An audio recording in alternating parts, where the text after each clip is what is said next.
Bienvenido a nuestro estudio del Evangelio de Lucas. Hoy estudiaremos el relato de Lucas sobre la historia de la Navidad, el nacimiento de nuestro Señor y Salvador Jesús, que es el Cristo. A muchos cristianos en todo el mundo les encanta celebrar la Navidad. Se reúnen como familias y en la iglesia para escuchar y recrear las narraciones del nacimiento de Jesús. El Evangelio de Lucas hace posible este tipo de celebración. Lucas capta maravillosamente la primera Navidad con la mayoría de sus personajes tradicionales y los eventos históricos que la rodean. Mateo nos cuenta la historia de los magos, que tiene lugar un poco más tarde, pero que a menudo se incorpora a las celebraciones del día de Navidad. Lucas comienza su evangelio diciendo: muchos han intentado hacer un relato de las cosas que se han cumplido entre nosotros, tal y como nos las transmitieron los que desde el principio fueron testigos presenciales y servidores de la palabra. Por lo tanto, yo también, excelentísimo Teófilo, habiendo investigado todo esto con esmero desde su origen, he decidido escribírtelo ordenadamente, para que llegues a tener plena seguridad de lo que te enseñaron. En tiempos de Herodes, rey de Judea, hubo un sacerdote llamado Zacarías, miembro del grupo de Abías. Su esposa Elizabeth también era descendiente de Aarón. Lucas 1, 1 al 5. Dado su interés en el orden cronológico y los testigos presenciales, e investigar todo cuidadosamente desde el principio, Lucas nos da más información sobre los eventos alrededor al nacimiento de Jesús que cualquier otra persona en el Nuevo Testamento. Marcos y Juan no mencionan en absoluto el nacimiento de Jesús. Mateo menciona brevemente el nacimiento de Jesús, pero Lucas tiene un relato extenso del nacimiento de Jesús. Tiene 132 versos específicos sobre la historia del nacimiento de Jesús. Entonces, consideremos lo que Lucas estaba tan deseoso de decir. Lucas comienza su narración con los eventos que rodearon el nacimiento de Juan el Bautista. Muchos de los profetas del Antiguo Testamento predijeron la venida del Mesías. Juan el Bautista sería el último de estos profetas. Como profeta mesiánico, Juan el Bautista tuvo el privilegio de señalar literalmente a Jesús y decir: «He aquí el Cordero de Dios que quita el pecado del mundo». Juan 1:29. Lucas nos dice que los padres de Juan el Bautista son Zacarías y Elizabeth. Son justos y sin mancha, pero también estériles y han pasado la edad de tener hijos. Zacarías, siendo sacerdote, está sirviendo en el templo cuando recibe la visita del ángel Gabriel. Gabriel le dice a Zacarías cosas maravillosas, diciendo en Lucas 1, 13 al 17: «No tengas miedo, Zacarías, pues ha sido escuchada tu oración. Tu esposa Elizabeth te dará un hijo y le pondrás por nombre Juan. Tendrás gozo y alegría, y muchos se regocijarán por su nacimiento, porque él será un gran hombre delante del Señor. Jamás tomará vino ni licor, y será lleno del Espíritu Santo aún desde su nacimiento. Hará que muchos israelitas se vuelvan al Señor su Dios. Él irá primero delante del Señor con el espíritu y el poder de Elías, para reconciliar a los padres con los hijos y guiar a los desobedientes a la sabiduría de los justos. De este modo preparará un pueblo bien dispuesto para recibir al Señor». A Zacarías se le dice que tendrá un hijo en su vejez de su esposa anciana y que ese hijo será el precursor del Mesías. Zacarías está escéptico y responde en Lucas 1, 18 al 20: «¿Cómo podré estar seguro de esto? Ya soy anciano y mi esposa también es de edad avanzada». «Yo soy Gabriel y estoy a las órdenes de Dios», le contestó el ángel. «He sido enviado para hablar contigo y darte estas buenas noticias. Pero como no creíste en mis palabras, las cuales se cumplirán a su debido tiempo, te vas a quedar mudo. No podrás hablar hasta el día en que todo esto suceda». Entonces a Zacarías le cuesta creer las palabras de Gabriel, y Gabriel castiga su duda haciéndolo mudo hasta que sucedan todas estas cosas. La gente que espera fuera del templo se pregunta por qué Zacarías tarda tanto en el templo. Cuando finalmente sale, no puede hablar con ellos. Pronto se dan cuenta en sus gestos que debe haber tenido una visión en el templo. No llegaron a saberlo hasta que nació su hijo. Es entonces cuando su lengua se destraba para profetizar acerca de su hijo, Juan, y el Mesías que presentará al mundo. Unos meses después de aparecer a Zacarías, el ángel Gabriel se dirige a la joven María, que aún es virgen. Él le dice en Lucas 1, 30 al 32, «No tengas miedo, María, Dios te ha concedido su favor». Le dijo el ángel, «Quedarás encinta y darás a luz un hijo, y le pondrás por nombre Jesús.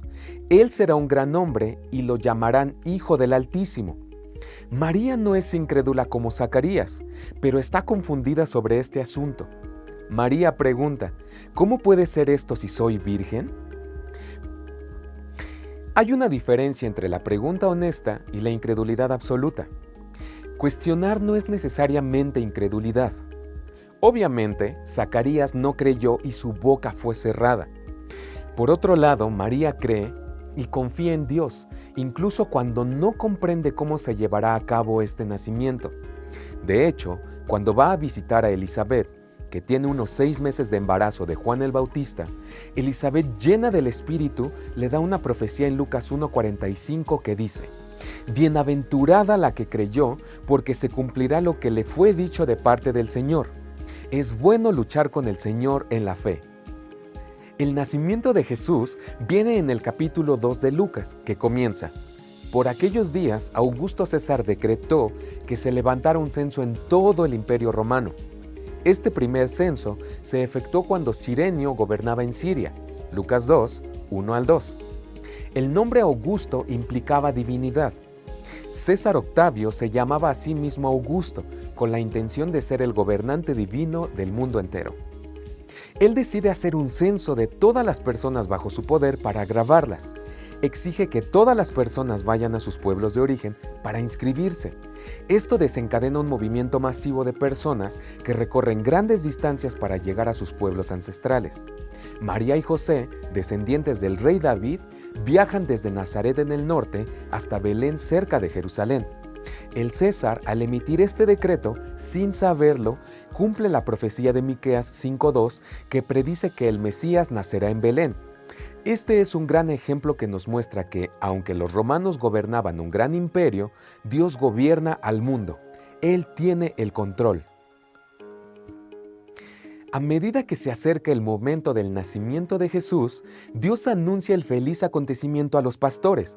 Leemos en Lucas 2, 8 al 12. En esa misma región había unos pastores que pasaban la noche en el campo, turnándose para cuidar sus rebaños. Sucedió que un ángel del Señor se les apareció. La gloria del Señor los envolvió en su luz y se llenaron de temor.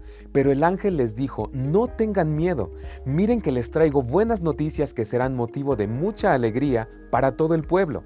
Hoy les ha nacido en la ciudad de David un Salvador que es Cristo el Señor. Esto les servirá de señal. Encontrarán a un niño envuelto en pañales y acostado en un pesebre», es decir, un comedero para el ganado. El anuncio del nacimiento a los pastores fue hecho por los ángeles para que fuera un mensaje evangelístico. Buenas noticias de victoria desde el frente de batalla espiritual. Dice en Lucas 2, 10, 11, «Les traigo buenas noticias de gran gozo para todos, porque os ha nacido hoy en la ciudad de David un Salvador que es Cristo el Señor». La Biblia nos dice que esta buena noticia es para todas las personas. El cristianismo no es para un solo grupo de personas ni para una sola parte del mundo.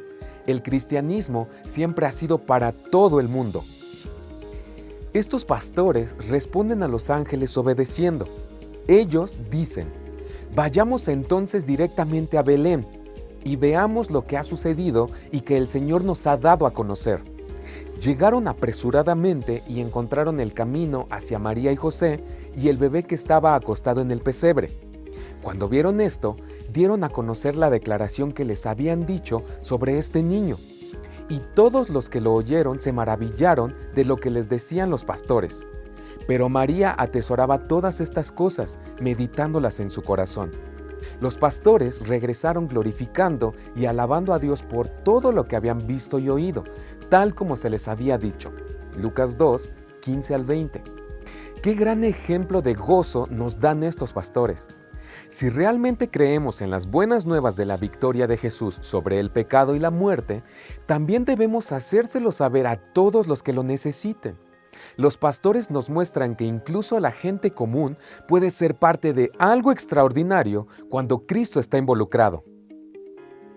Ahora, hay otros dos individuos interesantes en esta historia que podemos ver hoy. Sus nombres son Simeón y Ana.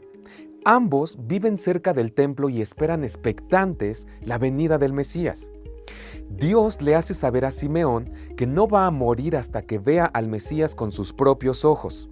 Como prometió, Dios hace que Simeón se encuentre con José y María cuando entran al templo con el niño Jesús. Simeón les arrebata al bebé de los brazos y dice en Lucas 2:29, Señor soberano, permite ahora que tu siervo muera en paz. Mis ojos han visto al Salvador del mundo. Luego vemos a Ana, de 84 años, dedicándose al ministerio del templo y a la oración día y noche desde su viudez después de 7 años de matrimonio. Ella está esperando al Redentor. Dios cumple su deseo y ella agradece a Dios por permitirle ver al Salvador. Como los pastores, ella se lo cuenta a todo el mundo. Ellos representan lo mejor del pueblo de Dios, anhelando en sus corazones la venida de Dios al mundo, trayendo su reino divino al mundo. La venida de Dios al mundo a través de Cristo para redimir a la humanidad caída es el evento más importante que ha ocurrido en toda la historia de la humanidad. Sin embargo, debemos ser conscientes del hecho de que tanto el Nuevo Testamento como en el Antiguo Testamento nos dice en muchos lugares que Dios volverá a hacer eso. Sí, Jesús vendrá de nuevo. Él intercederá y concluirá la historia y establecerá su reino. Los últimos días comenzaron con la primera venida de Jesús y concluirán con su glorioso regreso. Su venida es la única esperanza para un mundo en decadencia. Si creemos que la segunda venida es la esperanza para el creyente, como nos dice Tito 2:13, entonces tenemos que difundir esta esperanza a otros. ¿Cuánto tiempo ha pasado desde que le dijiste a alguien que Jesucristo regresará? Todos los días estás rodeado de personas que han perdido toda esperanza. Tú, como creyente, tienes una esperanza sagrada, la única esperanza de este mundo. Tienes que contárselo a la gente. Únase a Jesús en la misión de su reino y cuénteles a todos las buenas nuevas de que Jesús vino a liberar a los ciegos y quebrantados, y luego dígales las buenas noticias de que Él vendrá nuevamente para establecer la justicia. ¿Y qué hay de nosotros hoy día? ¿Somos como los pastores y como Simeón y Ana, esperando ansiosamente la segunda venida de Jesús, como ellos lo hicieron con la primera? ¿Nosotros, como ellos, les decimos a todos que Jesús es la única esperanza para este mundo? Seamos como Simeón, Ana y los pastores, que creyeron y obedecieron.